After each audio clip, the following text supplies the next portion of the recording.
참고로 말씀드리지만 저는 종교가 없습니다.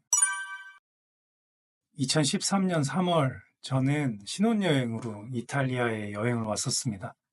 호텔과 비행기만 예약되어 있었고 프랑스 파리, 이탈리아 베네치아, 그리고 로마를 여행하는 일정이었습니다. 로마 일정에서 바티칸은 꼭 가보고 싶은 곳 중에 하나였습니다. 하지만 저희가 도착했을 때 바티칸은 좀 평소와는 다른 분위기인 것 같았습니다.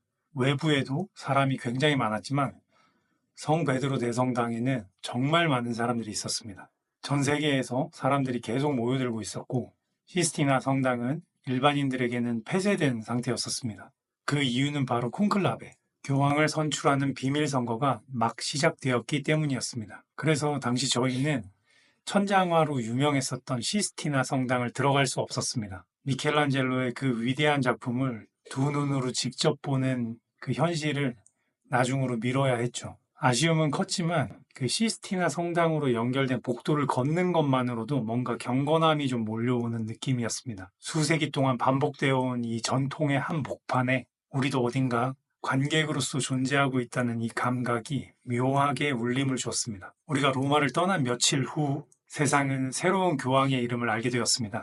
아르헨티나 출신의 호르헤 마리오 베르고글리오. 그는 프란치스코라는 이름으로 프란치스코 성인의 삶처럼 소박하고 가난한 이들의 친구로 남고 싶다며 전 세계 가톨릭 신자들에게 자신을 소개했습니다. 그리고 2018년 8월 우리는 다시 이탈리아를 찾아올 수 있었습니다. 밀라노에서 대성당과 레오나르도 다빈치의 최후의 만찬을 받고 피렌체에서 두오모 성당과 피에타도 보았습니다. 그리고 주변에 있는 시에나도 들를 수 있었죠. 가장 좋았던 건 아시시를 들렀을 때였습니다. 프란치스코 성인의 삶에 대한 이야기와 신약 성서의 에피소드를 보여주는 프레스코와는 프란치스코 대성당의 방문을 너무나도 감사하게 만들어주는 일이었습니다. 그리고 거기서 친구도 사귀어서 주변의 구비오, 스폴레토, 트레비를 친구들의 안내로 가볼 수 있는 행운도 얻었습니다. 그렇게 중부의 여행을 마치고 로마로 간 우리는 이번에는 운이 좋게 시스티나 성당에 입장할 수 있었고 고대하던 천장화를 직접 마주하게 됩니다. 제 인생에서 손에 꼽는 조용한 순간이었다고 자부할 수 있습니다. 수많은 사람들이 있었지만 모두가 침묵 속에서 고개를 들어 천장화를 감상하고 있었습니다. 미켈란젤로가 혼신을 다해 그린 창조와 최후의 심판의 장면들, 그 속에서 인간 존재의 위대함과 덧없음을, 신의 숨결과 인간의 의지 사이의 끊임없는 긴장감이 느껴졌습니다. 그 광경을 저는 평생 잊지 못할 겁니다. 그로부터 7년이라는 시간이 흘러 2025년 4월 저는 다시 이탈리아에 와 있습니다. 와이프와 함께 긴 여행을 한 지 1년이 넘었고 지금은 피에몬테의 깐델로라는 작은 마을을 거쳐 파르마에 왔습니다. 2주 후면 아마 트렌토라는 도시로 가서 또 한 달을 보낼 예정입니다. 그런데 며칠 전 가슴 아프게도 프란치스코 교황이 선종하셨고 앞으로 2주 정도 후면 다시금 콘클라베가 열릴 예정입니다. 물론 제가 지금 로마에 있는 것이 아니기에 직접 그 순간을 목도할 수는 없지만 그 전통의 무게는 이탈리아 전역에 어떤 형언할 수 없는 분위기를 남길 것이라는 것만큼은 느낄 수 있을 것 같습니다.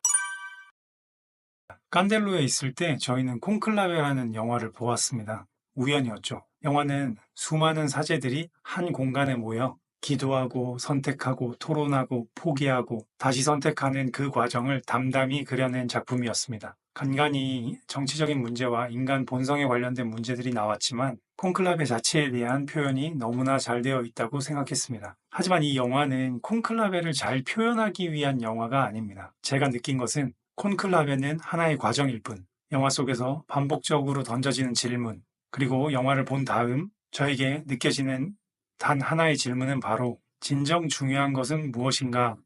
라는 물음이었습니다. 그 질문은 제 마음 깊은 곳에 남았습니다. 우리가 살아가며 중요하다고 여기는 수많은 것들, 돈, 인기, 명예, 지위, 안락함 등등 모든 것이 진짜 중요한 건 아니다라고 말하는 듯 했습니다. 진정 중요한 것은 오히려 그 모든 것들을 내려놓은 다음에야 비로소 보인다는 사실을 영화는 말하고 있었습니다. 그리고 저는 그 진리를 저희 여행과 인생에서 체험하고 있던 셈이었습니다. 잠시 영화의 흐름을 따라가 보자면 주인공은 영화 내내 자신의 신앙심에 대한 의심과 회의로 갈등합니다. 스스로를 믿지 못했고 하나님 앞에서 자신이 합당한 사람인지에 대해 늘 의문을 가졌습니다. 그런 그에게 친구는 네가 교황이 되어야 한다라고 설득했고 그는 끝까지 망설이다가 마침내 자신의 이름을 투표용지에 적는 용기를 냅니다. 그는 자신이 교황이 될 수 있는 자격이 있다고 믿지 않았고 사람들에게 선택받을 거라 기대도 하지 않았습니다. 그러나 그 안에서 그는 깊은 갈등과 두려움을 이겨내고 어렵게 자기 이름을 적는 그 행위 그 자체는 저에게 그 용기 하나로 그는 스스로의 존재를 인정하는 과정을 거친 것이라는 기분을 느끼게 해주었습니다. 하지만 그는 결국 교황이 되지 못합니다. 교황직은 다른 추기경에게 돌아가게 됩니다. 교황을 선출하는 자리에서 가장 중요한 것은 능력도 명성도 아닌 겸손이었습니다. 교황 후보로 거론된 이들이 스스로를 부정하며 물러서게 되는 장면은 제가 인생에서 반복적으로 놓치고 있었던 태도를 일깨워 주었습니다. 가끔 우리는 너무 자주 우리의 욕망과 기대에 휘둘리며 삶의 본질을 잊어오진 않았나 하고 말이죠. 영화로 다시 돌아와서 교황에 선출된 추기경이 교황직 선출을 수락하고 난 후 놀랍게도 그에게서 여성의 신체적 특성을 지니고 있음이 밝혀집니다. 콘클라베의 역사와 전통 속에서 있을 수 없는 일이 드러난 순간 주인공은 충격에 빠집니다. 주인공은 그를 찾아가 사실을 물었고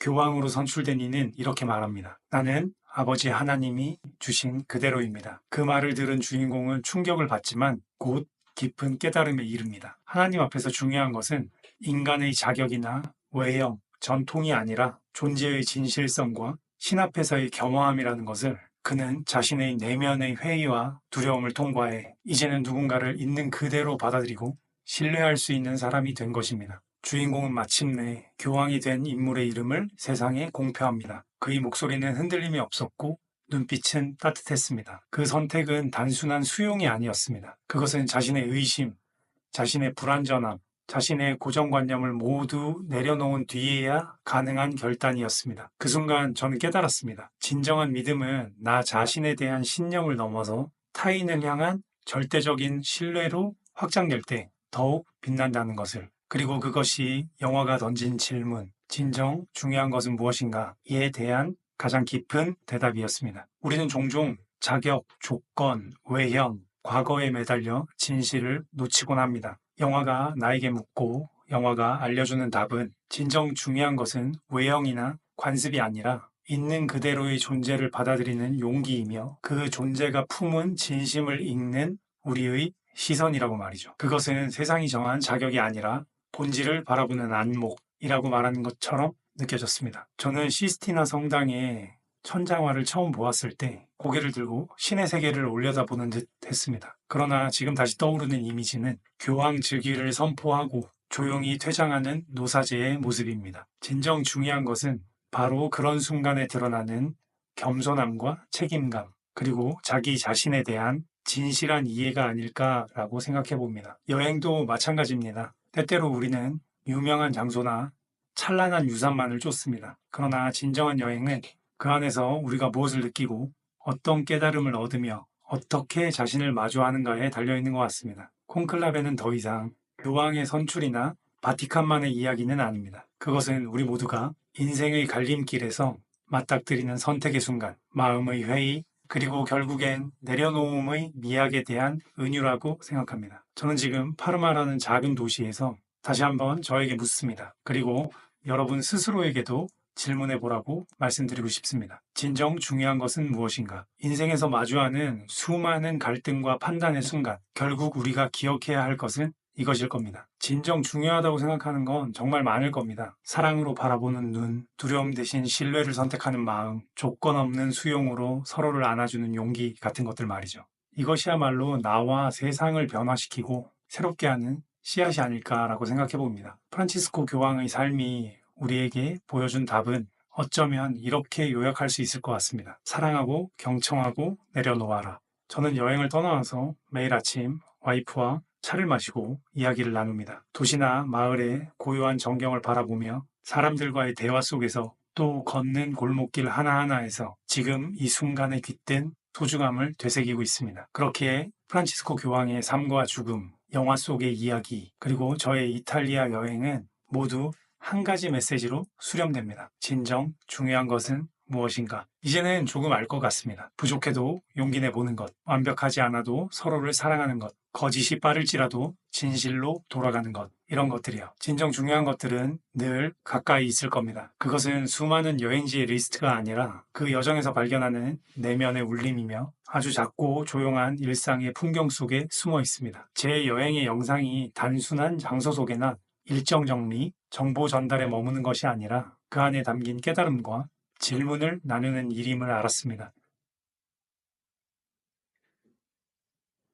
저는 이 이야기를 통해 나의 경험이 누군가의 마음에 조금의 울림이 되길 바라봅니다. 진정 중요한 것은 무엇인가? 그 질문은 아직도 제 마음속에서 메아리치며 저는 여전히 그 답을 찾아가는 중입니다. 그러나 하나는 확실하게 말할 수 있습니다. 그 답은 멀리 있지 않다고요. 지금 이 자리, 지금 이 순간, 나와 함께 있는 사람, 나의 마음가짐, 그 안에 이미 다 담겨 있습니다. 그래서 저는 오늘도 묻고 생각하고 대답하며 살아가고 있습니다. 바로 지금처럼.